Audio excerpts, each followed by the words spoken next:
I think that partnerships can be transformational for students in our education system for a number of reasons. Firstly, because the pressures on schools are so enormous at the moment that there are areas that cannot necessarily be tackled by one school alone. We are looking at a greater need than ever before for students and young people to be ready to face an increasingly challenging world. And there are skills that exist outside of the curriculum that we don't always have the time as individual schools or the capacity to tackle. Whereas I think partnerships free us up to focus on personal development, a holistic, rounded education of young people, helping to instill the love of learning, take the pressure off because school can be a pressure cooker environment with exams and mocks and assignments. The beauty of what we do, it's often teaching without the handcuffs when we do partnership work, because we're able to follow our passions, build the skills that the students really need to succeed in the future, but without necessarily having to examine them all the time. And they get to focus on being relaxed and enjoying the work they do with our partnership. And I think if we are looking to increase the enjoyment of the educational experience for young people, I think partnerships play an absolutely essential role in doing that. And I think it would be lovely if inspectorates like Ofsted and ISI were able to see some of the work that partnerships do and factor them into how we assess how schools are operating in a whole student way. There's a little bit in the Ofsted framework about personal development, but it's interesting that partnerships show us how much more that we can do. And where we're really successful is where we have these wonderful, enriched, resilient, confident students at the end of our work with them. And that is the real gold dust of what partnerships do. I would encourage every head teacher in this country to be part of a partnership.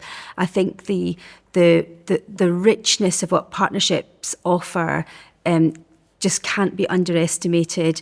We work, it's not just across our partnership with primary schools, but the work we do with the local secondary schools enrich not just our children, obviously, but the work that their young adults are able to do as well. Their staff come into our schools and support the teaching in our schools. That provides opportunities for them to have a real understanding of where primary school children are coming from as they move into secondary school. I'm speaking as a head of a small school. You can feel quite isolated. A small rural school can feel, in a location-wise, isolating as well. And to know that there are others out there who have the same values as you within a partnership, that want the same things that you want, that you can rely on to support you when you need support, but also to challenge you when you need that extra bit of a push. So you've got these safe spaces where you can talk to others at your level, whether that's head teacher to head teacher, or when you've got the structures set up so that your subject leaders can meet and learn from each other as well.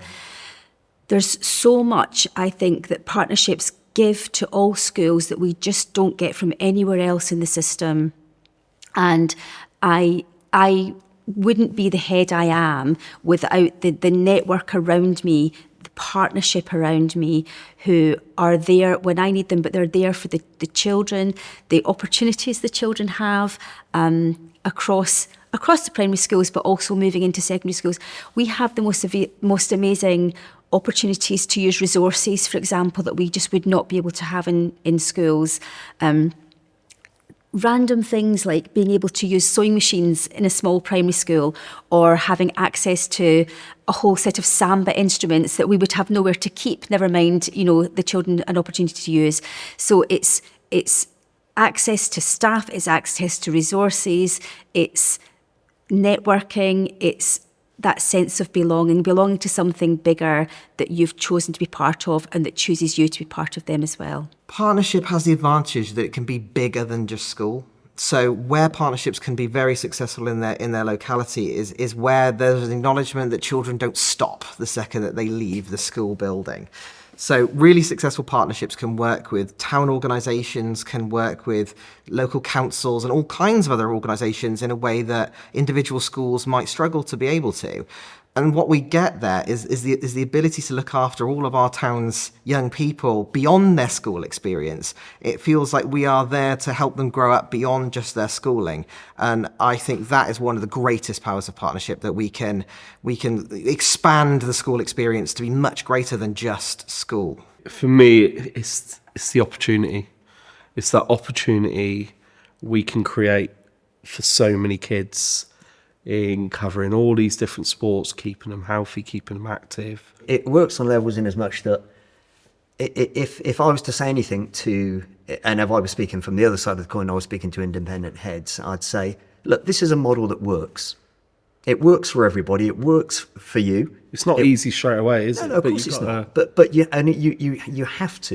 have to work at it. Yeah. And you have to make sure that everything we're doing is sustainable. It starts off with it being about people. It's then got to be about processes and procedures and impact. But if I was being brutally honest, why wouldn't you do it? Why wouldn't you do it? Why would you not give the opportunity to people who have slightly less from our point of view in terms of facilities and greater opportunity for the children that you teach? Yeah. And then the learning objectives and learning from our kids is huge. We're now outreaching to the community exit in terms of Hinksey rowing and trying to get students now to go on to do that. If I'm being honest, it's what all independent schools should do. The benefit to both sides is enormous. It can only be a win-win. So we should all be doing it. We create opportunities in the way we can and the facilities and the offers we have to be able to tap onto your partnership and go, can we do this? And they could go, yes. Or they could go, no, but we could do this. Yeah, but when we say yes, we want to say yes because it's benefiting both sides. Yeah, that's it. We fully understand that, it's a mutual arrangement. Yeah. It has to be. Otherwise, from the head down, they won't buy in. And you need the buy-in of the heads. But that's how we look at it, though, don't we? We can have the cheek and tongue and go and say, can you offer this in terms of this is what we feel it would bring from our side and what it will bring from your side?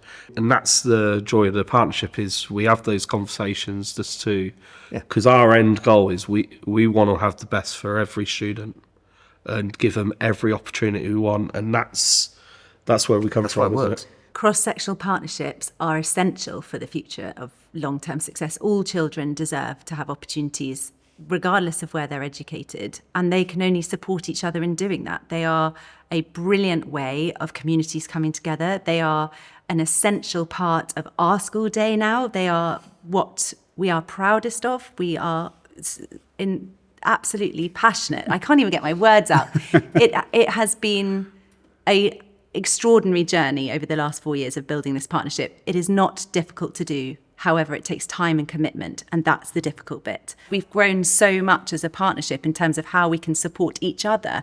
And I think that there can only be more positive things if more partnerships happen. It can only be good for shaping society. Absolutely. It's not just about opportunity. I mean, that's what it's doing. Let's face it, it's giving so much opportunity to our students, to your students. Shared best practice suddenly just popped into my head. We do a lot of shared practice. We have an incredible staff members who come and support our staff members in terms of CPD, things like that. That can only happen if you have a mutually supportive, positive relationship. But don't you think that if you took our two communities and looked at them separate, you would think they are so far apart from one another? Yeah.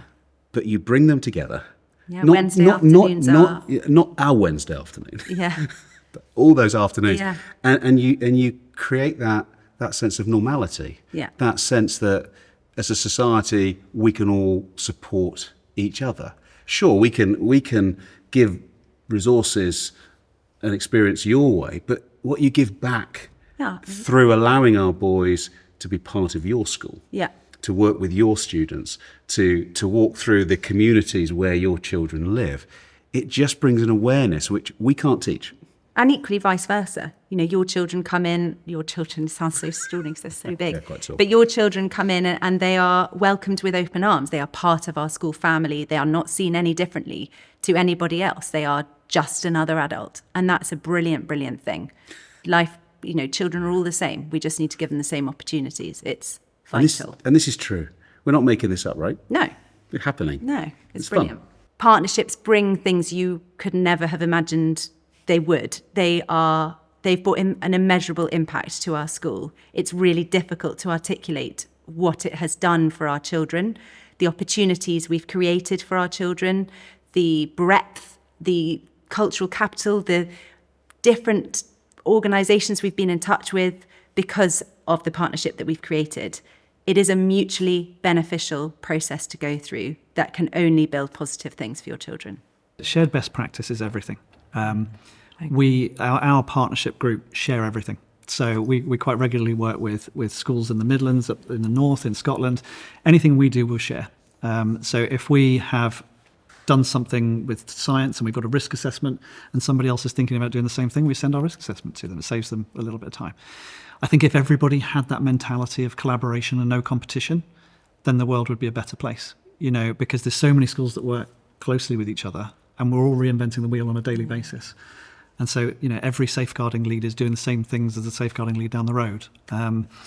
And so we spotted it during the pandemic a lot, when you had to write the letters to parents about what was going on and all that information.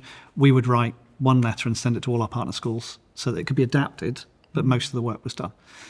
And so I think if everybody had that sort of mantra of collaboration and every school was expected to do partnerships, then can you imagine the resource? If you didn't have a theatre or, I don't know, something was wrong with one of your resources, you couldn't use a facility, being able to walk to any other school in the region and kind of go, can I use that? And then knowing that you can and having procedures in place, that would be wonderful. It'd be amazing. It would be amazing.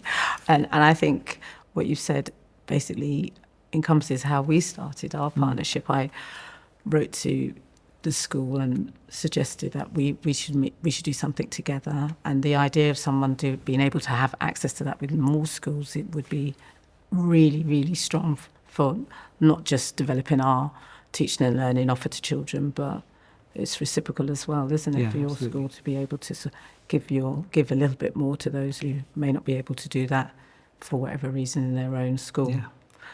I think it's really, really powerful that partnerships allow people to not only develop the pupils, they get to develop the teachers, they get to develop the organisation, it supports the community.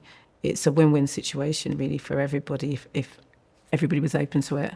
Yeah. And you've kind of given us some ideas on working internationally as well, so we've spread out a little bit more to try and make some links in other countries based on the support we've received from yourselves. So it's also inspirational, very inspirational. But I think that only comes from working in such a large group.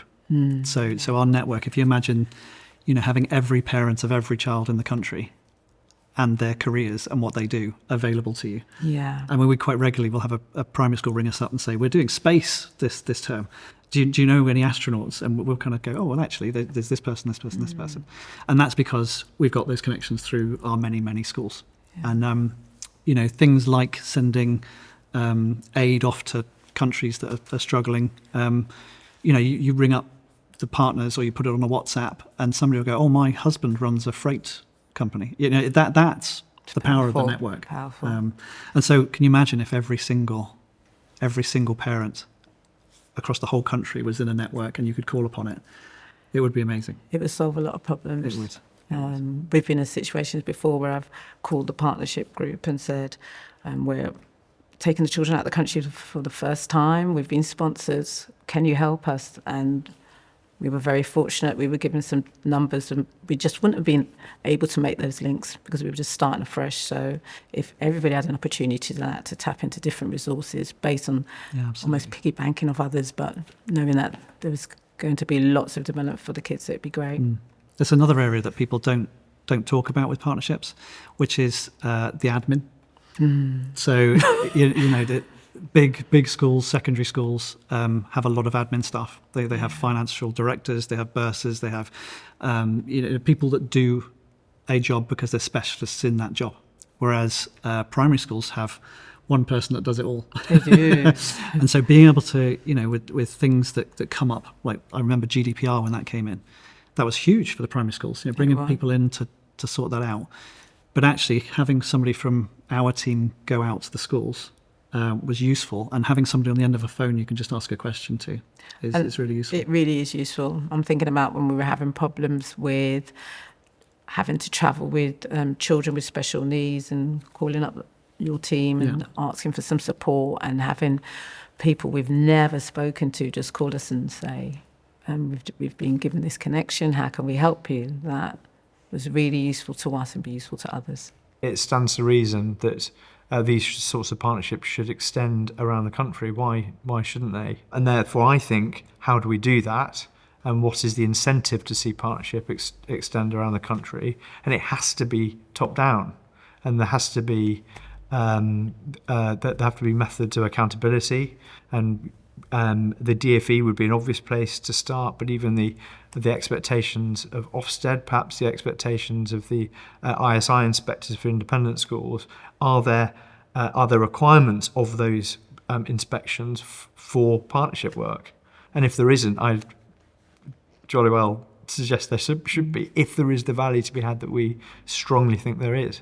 There's that old adage, what gets measured gets done. And I think anything that's led strategically from the DFE, Ofsted, any of those bodies, if that is being measured, then hopefully you gain some momentum. We could do so much more than we currently do. I know in my borough, I think there are 3 schools that partner with our local partner schools. And I know those schools partner with other schools in different boroughs, but that's tiny, and there's so much more that could be done. There's so much inequality to address, and there is so much difference depending on your socioeconomics. Just talking about obesity, as we were earlier, trying to redress some of that. And swimming is a really good example. I know that some partner schools really help with swimming, provide facilities, provide transport. I think anecdotally, nationally at year 6, about 30% of children pass that test that they can swim against the 3 measures that the DFE sets out. And if you look to your Surreys and your Hampshires and your Sussexes, you're up in the 90s, because the children swim and they go to swim classes from very young. In areas, in some of the London boroughs, such as mine, that figure is really reduced, and some of that is cultural and some of that is economics, but the children don't have the opportunity. And in terms of funding for us, it's very, very difficult to actually get the children on a bus and get them to the swimming pool and get them to pass. So in terms of health, in terms of obesity, in terms of survival skills and life skills, there's lots more that could be done. That's just one example. I think every school would benefit from having such a partnership. We work very hard at our school on recruitment of staff, recruitment of pupils, of course, and perhaps working even harder given the current circumstances. And we put partnerships up front and centre in our promotional work because we believe that people will recognise it for the value that it has. Who wouldn't want to work in a school that has its doors open and welcomes children from local schools in every day? Who wouldn't want to work in that wonderful environment? And so, and actually wonderfully, in the same way that we will have on our glossy brochures photographs of some of our local partners, some of our partners in their entrance halls and their receptions have pictures of our school. And so if we saw that, if it was recognised that it had the marketing value, and that was recognised around the country, and you started seeing pairs of schools or groups of schools starting to advertise each other, you could see that beginning to spread organically.